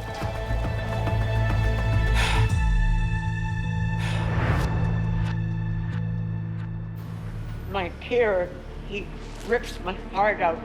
At Melbourne's Southern Cross Station, Amanda and Taz are trying to help a 65-year-old woman. Can I take your blood sugar? Please take this thing off. Because she's so agitated, protective services are also on the scene. Do you suffer from any mental health issues? No. You don't? Do you take do you take any medication for mental health at all? No. Okay. All right. Look, I think the best thing for you at the moment is to take you up to the local hospital up here and get you seen by someone who can help you out. Every year, Victoria's paramedics are called to thousands of suspected mental health cases. Take this off. That's it. Amanda and Taz know these situations can quickly become volatile. Can I get you to hold that as well? Yeah, I'm going to put a blanket on you in the back of the ambulance, okay? In our job, we often go to mental health crisis. But in this case, it was very sad to see a very fragile-looking lady stranded at a railway station. I'm so cold. Is that warmer? I'll even give you a sheet so that you're extra... I don't need a sheet. That's hot enough. But at the same time, I noticed that she's displaying the sign of some verbal aggression towards Amanda. Get me up there. Look, you just need to be a bit patient, okay? Just relax. Just relax. We're here to help you, okay? She's a very difficult patient to assess. She's really fidgety and agitated, and I can't seem to settle her. Put the air on, please. Are you cold or hot? No, it's too hot in here now. All right. Taz and Amanda can only safely set off for hospital if the woman is calm. But she's becoming increasingly aggressive. Put the air on, it's too hot in here, please. Please. Just relax. Please open up the back doors. The back doors are staying closed. Normally, I can get a bit of a rapport and I can get people on side, but she starts to get very vocal, very loud, and she really doesn't want to be there. Open up the back doors. The back doors are staying closed. Please open up the back doors. I'm having a heart attack.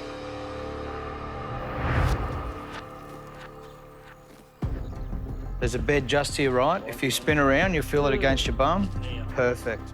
Karina and Dodsey are preparing to take severely injured trainer Nathan to hospital after he was kicked in the face by a horse. Good job, mate.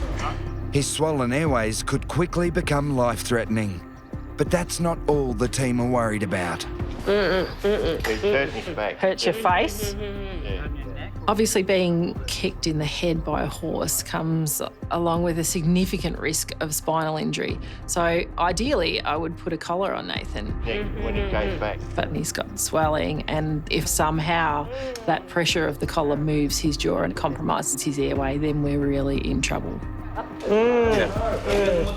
That's cool. It's all cool. It's all good. Nate, do you want me to come to the hospital? Nate, it's Mum. Do you want me to come to the hospital? Nathan's mum, Jenny, raced to the scene as soon as she heard about the accident. Would you worry me? Just kick him up. You know that? But I knew I had to be strong for Nathan. I was making sure that no tears dropped. No tears. I wanted to grab him and hug him, but I knew I couldn't. It's already been a long, emotional day for Jenny, having earlier received some happier news from Nathan and his partner, Michelle. Oh, no, man. We're going to give you some more pain relief, all right? He rang me at work and said, oh, Mum. And I went, oh, no. And he went, we're having twins. Nathan was over the moon, and it was good news, but it then turned pretty bad. If I touch this side of your jaw back here, it's not sore. It is when I get lower there, is it? Okay. Once we get Nathan in the back of the car, the process is about assessing his conscious state. So we need to make sure that the swelling around his airway doesn't get any worse. The journey to the Alfred Hospital's trauma centre in Melbourne can take over half an hour. Just a little cruisy on those bumps if we can. Thanks, Jess. And Nathan's condition could rapidly deteriorate. For me, it's not just about the injuries you can see, it's about the injuries that you possibly can't see. You need to take into consideration that, you know, he might have a brain injury. So we just really need to watch Nathan like a hawk.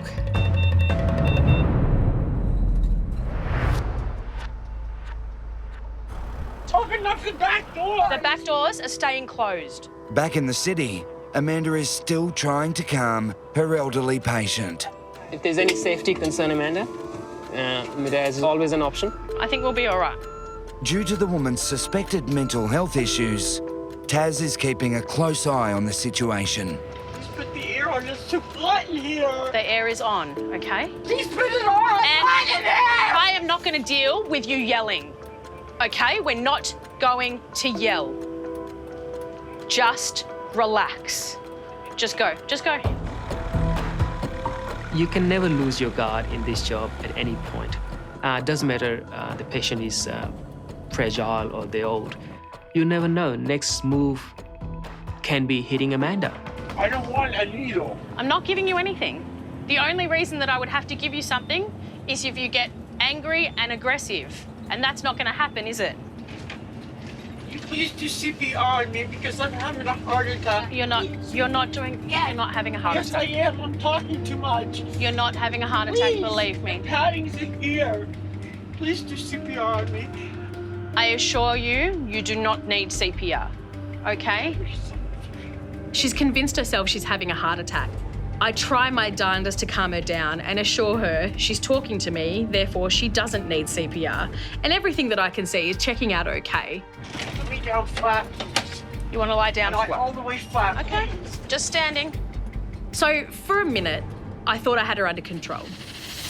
No. In the air. No. I do it. I got to put my legs up in the air. You do not. I do so. Then she came back with a vengeance. Amanda, I gotta do it. No, you don't. I do the bound.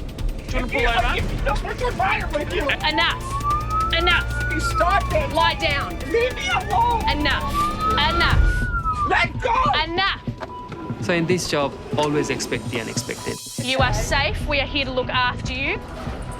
This patient snapped and became aggressive, and a potential to harm herself and maybe a potential to harm Amanda also.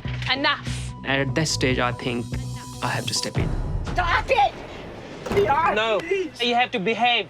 Just okay? relax, This is the darling. first and final time I'm telling you.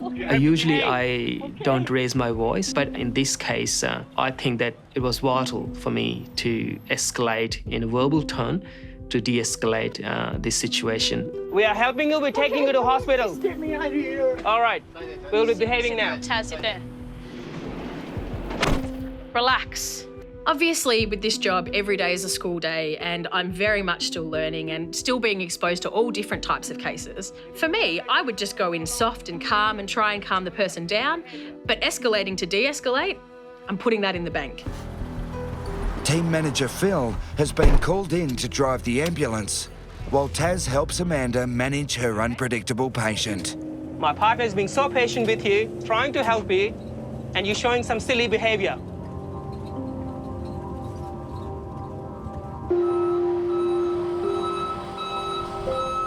This job was a great learning curve for everyone.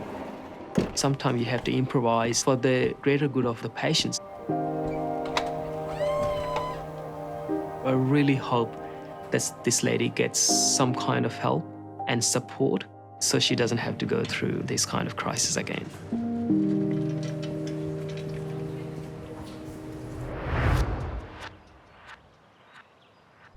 Just a few bumps coming out here, guys. Thanks, mate. Karina and Dodsey are now on their way to hospital with 31-year-old Nathan after he was kicked in the head by a horse. Now, clearly that pain in your face was a 10 out of 10 before. What number is it now? You can show me with your fingers. It's about a 5 now. Nathan's mum, Jenny, is travelling with them. Nathan worries me because he loves horses so much. He's dedicated, and he shows no fear. I'm just going to check your blood sugar, mate. He won't stop it because his life could be at risk or how dangerous it is, where it could leave him permanently maimed. It's Nathan. But yeah, it does worry me. It worries me greatly. Jenny? Yeah.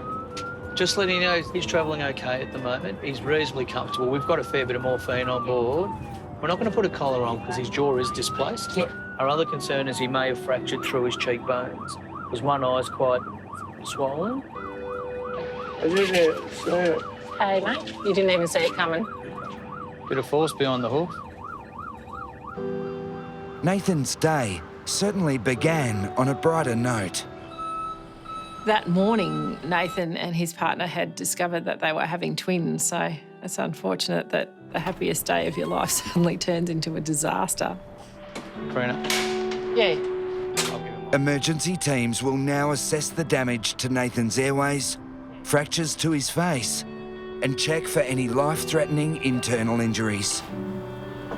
He has a long recovery ahead.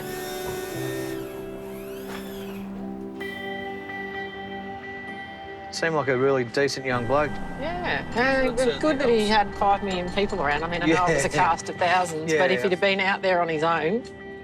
And that could have been interesting as well. So I think he had plenty of support there, which probably helped him a little bit. Yeah, they just seem like good, honest, everyday people.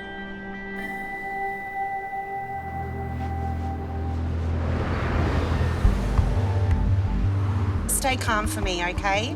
We're going to get your son some help, but I need you to listen very carefully.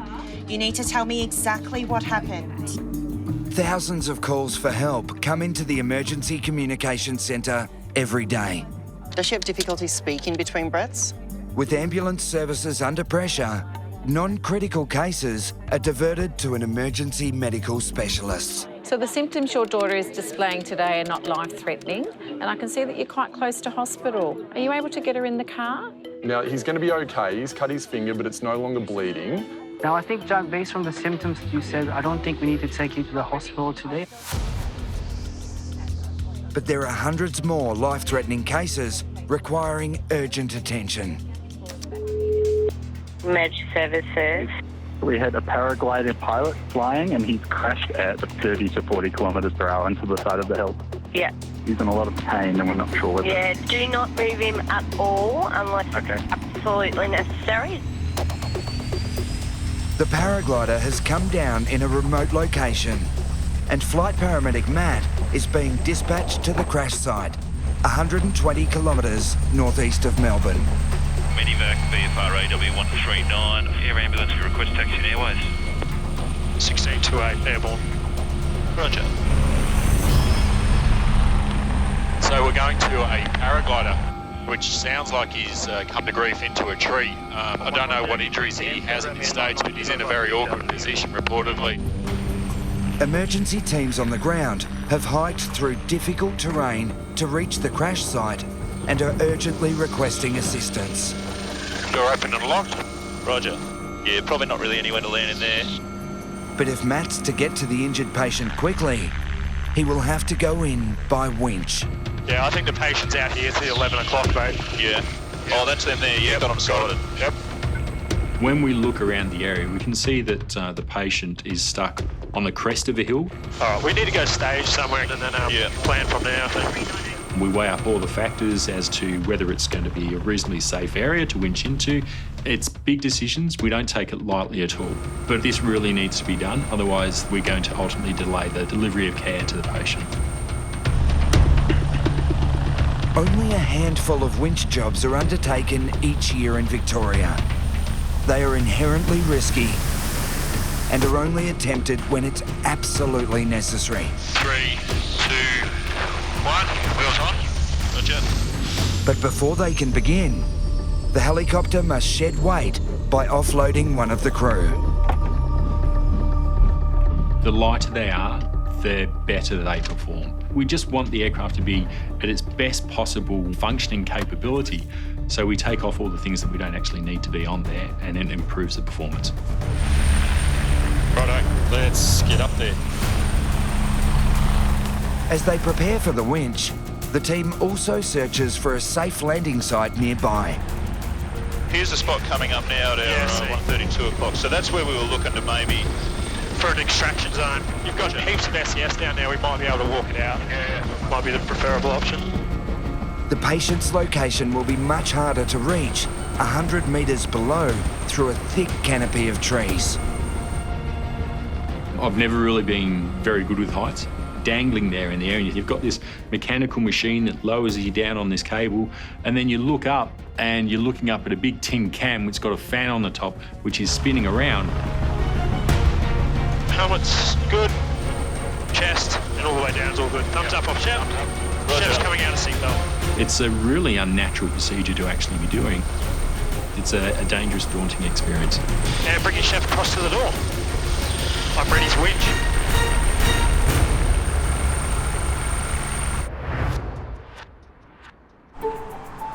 It's been a massive year for you. Huge. So much has happened. Yep. Got married. Now I'm expecting my first child, believe it or not. How exciting.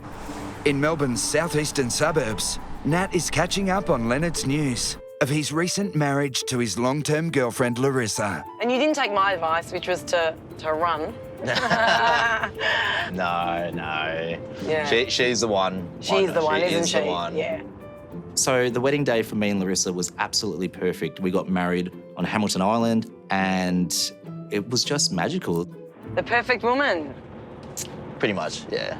I don't want to get too mushy. Don't make me cry. No, I won't make you cry. You do that yourself, so. I don't know what happened. All of a sudden, life just changed in an instant.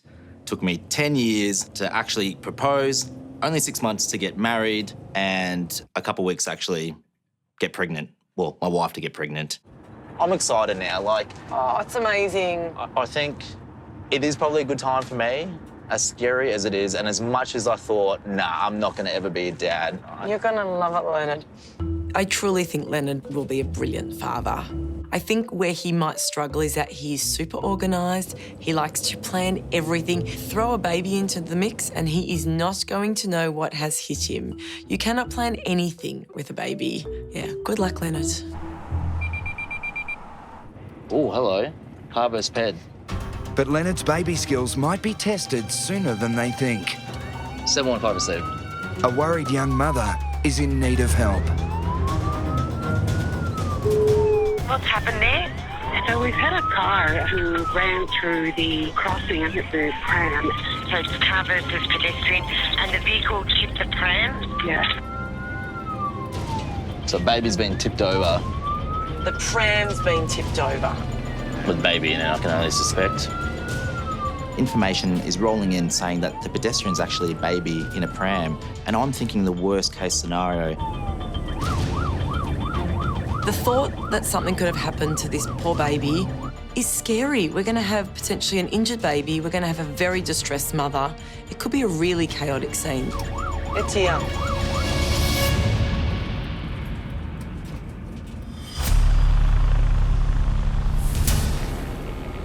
Carrying out my secondary checks on Shep. Second checks are good. And bringing Shep across to the door. I'm ready to winch. In remote bushland, Matt is about to make a difficult descent to reach an injured paraglider who crashed into a tree and plunged 45 metres to the ground. Aircraft's well clear. You happy, Shep? Yeah. Telling Shep he's going down. Gotcha. It is always a very daunting experience. Winching out. Being there in your harness, attached to the cable, entering out the side of an aircraft, and then letting go. And you clear up 5, go up 5. Up 4, up 3, 2, 1, hold. High positions, good maintain. The communication that goes on inside the aircraft during a winching procedure is huge. Shep's approaching the deck this time. He's 15 feet. You're moving forward and right. Stop drifting forward and right. 5 feet off the ground. 4, 3, 2, 1. And Shep's on the deck. Right. Shep's disconnecting from winch hook. Recovering an empty winch hook. Nice work, Scotty. While Matt makes his way to the patient, the crew heads to their landing site. All right, so there's our spot just over there. But with the thick tree line, this is also a tricky descent.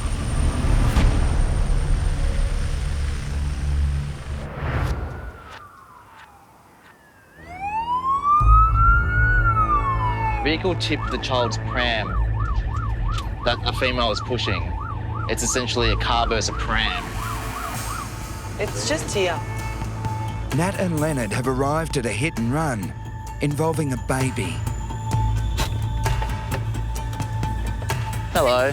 That's all right. My name's Leonard. What's your name? I'm Kirsty. Do you want to tell me what's happened? I was crossing the crossing here. This car's come flying around the corner. He's hit the side of my pram, and then I went to go talk to him, and as I'm talking to him, I'm trying to open the door because he was about to drive off, and he just took off. Right. He took off. He panicked and then just left. And there was a gentleman that just come by. He's got a dash cam video.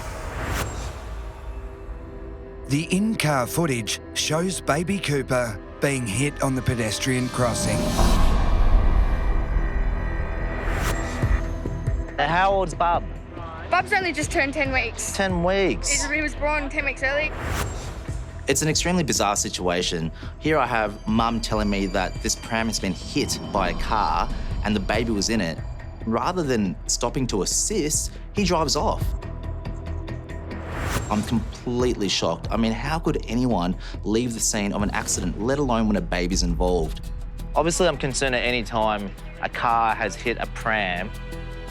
Premature babies are particularly vulnerable, especially in car accidents, so it's all the more important for us to make sure that he's 100% okay. So what I'll do is I'll grab some of my equipment, I'll bring it out here, we'll keep Bub inside the capsule. Are you okay as well? Yeah, I'm just a bit shaky. Just a bit shooken up? Assessing a baby is extremely difficult. Cooper's actually still sleeping.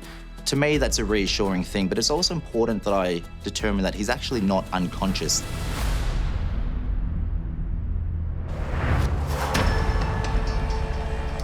Maintail's clear down, forward right, behind and below.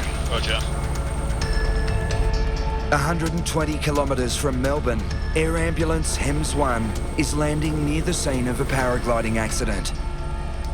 Wheels are holding nicely, mate. Front's got about half an inch. Front's on. We're down. Can you just back up a bit? All right, there you go. Now turn around towards the stretcher. With the help of ground crews, Matt has treated the patient's injuries and is now preparing to airlift him to safety. Strap you in. He's very lucky. You think about it, he's been flying up in the air on essentially a kite, lost control and he's gone down into a tree. And from what I can see at this stage, he's got a nasty injured arm. Originally from Brazil, 35-year-old Carlos has been paragliding for 2 years. This morning, wife Giselle recorded him take off on his fateful flight. Woohoo! After he launched, was like, okay, the weather was okay. And I saw that he started to drop so fast. This is not normal. Wonderful. Excellent. One of our friends was with me. He said, I don't think he's okay because he fell from the sky. He just dropped like a stone. After crashing into a tree, Carlos fell 45 metres through branches to the ground. Carlos, my name is Matt. Hey, Matt. I'm going to travel with you back to Melbourne. We're going to take you to the Alfred Hospital. You've still got a bit of pain there, I believe. Yes, I'm going to give you a medicine into this little drip that they put in. Just going to have a look at it, make sure it's all working nicely. Given the mechanism of the incident that Carlos has had, he's lucky he didn't have a tree branch go into his chest. If he had have had his arm up in a different position, he's lucky he didn't bang his head on anything. You know, he is lucky to have survived this accident. You guys have a really cool job. Be flying all day long.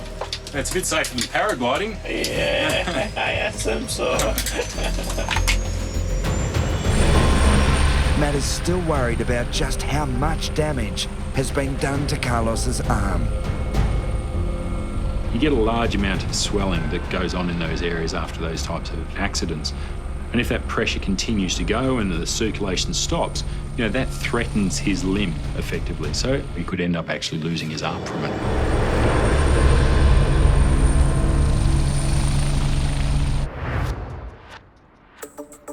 Hello. I don't want to disturb you. We want to make sure you're all right. Back in Melbourne, Leonard is examining 10-week-old baby Cooper for any injuries after his pram was hit by a car. There he goes. He's trying to fight me off. Sorry, Bubba. I'm woken you up. Testing out your strength. He's pretty strong. He is. So heart rate 152, sats of 97. So far, the assessment suggests Cooper has escaped unscathed.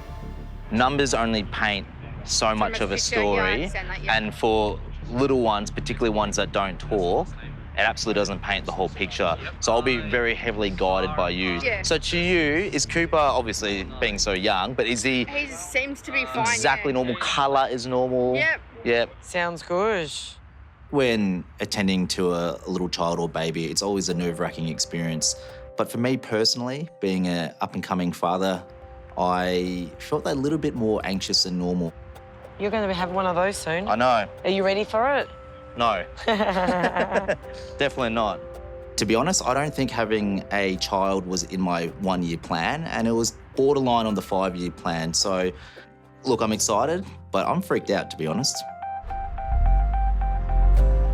Oh, lucky kid, wasn't he? How lucky? It was like he was cushioned with all those, you know, in that capsule that he was in. That was a good pram. It had all the side curtain airbag type things you could ever hope for. But luckily for Cooper, he had no idea. Slept through the whole thing. I know. No idea. I hope your baby sleeps like that. Just sleeps and sleeps. I hope so. I'm not going to be able to go to work otherwise. My kids did not.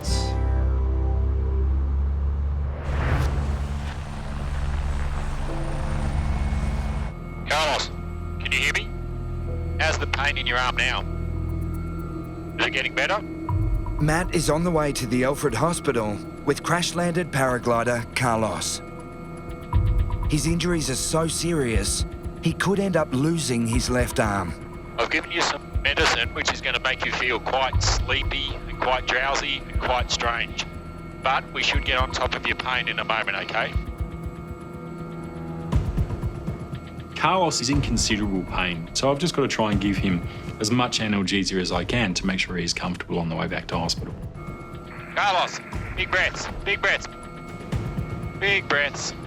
Good man, that's it. So far, this rescue has been a logistical challenge. Ambulance, HEMS 1. But it's not over yet. HEMS 1 receiving, go ahead. HEMS 1, you're going to have to land at Essendon as well as the clear out of the Alfred or Northern Patch in time. HEMS 1 received, no worries. We will go to Essendon, and obviously you'll need to organise a car for us. The team is being diverted to the air ambulance base, where Carlos's journey to hospital will continue by road. You all right, Carlos?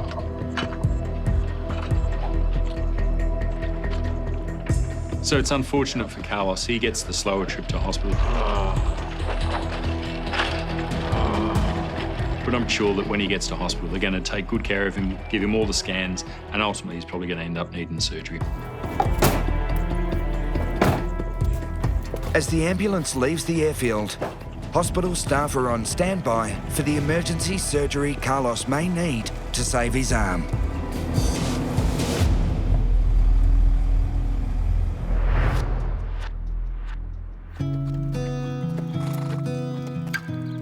Yeah, the swelling's come down a lot. Yeah, it's healing well. Shake. Come on. Good girl. Horse trainer Nathan is now back at home with his pregnant partner Michelle. Get that pain number out of 10, mate. I could tell you. Let's just get some pain relief on board first. The 31-year-old spent 2 weeks in hospital after being kicked in the face by a horse. Oh. Yeah, so we're nearly on 8 weeks now since the operation. The extent of the injuries was broken nose, shattered cheekbone, broken eye socket, and then obviously I think I had 25 stitches all up through in and out the mouth, yeah. And inserted 5 plates all the way around my face, down through the nose, or like the nasal passage, and down through the cheekbone to repair it all. So how many weeks now is it? 15. 20 weeks to go. Yeah, roundabout, yep. A couple of little bundles of joy. Exciting times. With twins on the way, Nathan is back working as a roof tiler. But is he going to continue training horses? He came out of the induced coma and I spoke to him and said, you know, we'll get some horses moved, and Nathan gave me a look that I probably would never want him to look at me like that again. It was as if to say, don't even keep talking. His actual words were, I've got a broken nose, not broken legs. Filling my shoes up with sand, Bruce. I would love it if Nathan was to cease working with the horses, but he wouldn't do that. That's his love. That's what he gets up to do every morning. Good man. Yeah, I'm very passionate about the horses. I work 2 jobs to be able to do what I love and chase the dream of being able to continue to train horses. I never thought about quitting. You know, I'll be going out on my own terms, not from a kick to there, that's for sure. Good boy. Good boy, Bruce. Also doing well is baby Cooper. His pram was hit by a car on a pedestrian crossing, but the 10-week-old is showing no signs of injury. Police have now identified the hit-and-run driver, and charges have been laid. I got the patient visual 8 o'clock, mate. Nowhere to land. And it's been 3 weeks since paraglider Carlos crashed into a tree with his horrified wife looking on. He was emergency airlifted back to Melbourne and had surgery on his arm. When you move, you don't feel pain in the middle? It's still very painful, and it's just annoying sometimes when I walk, when I stand up. My movement, it's quite limited like that. Carlos didn't lose his arm, but it was fractured in multiple places. I broke my bone from the wrist to the elbow, and I broke also the little bone on the elbow, the disc bone, in 5 pieces. Woohoo! It's something that I don't want to repeat in our lives. That's why I'm seriously considering not go back to fly. Carlos's mobility will be limited for a long time to come. But there is hope he will eventually make a full recovery. In my opinion, I think Carlos, he's gonna fly again, but not now. I think he needs time, and he can fly again. And no more nights in the hospital, right?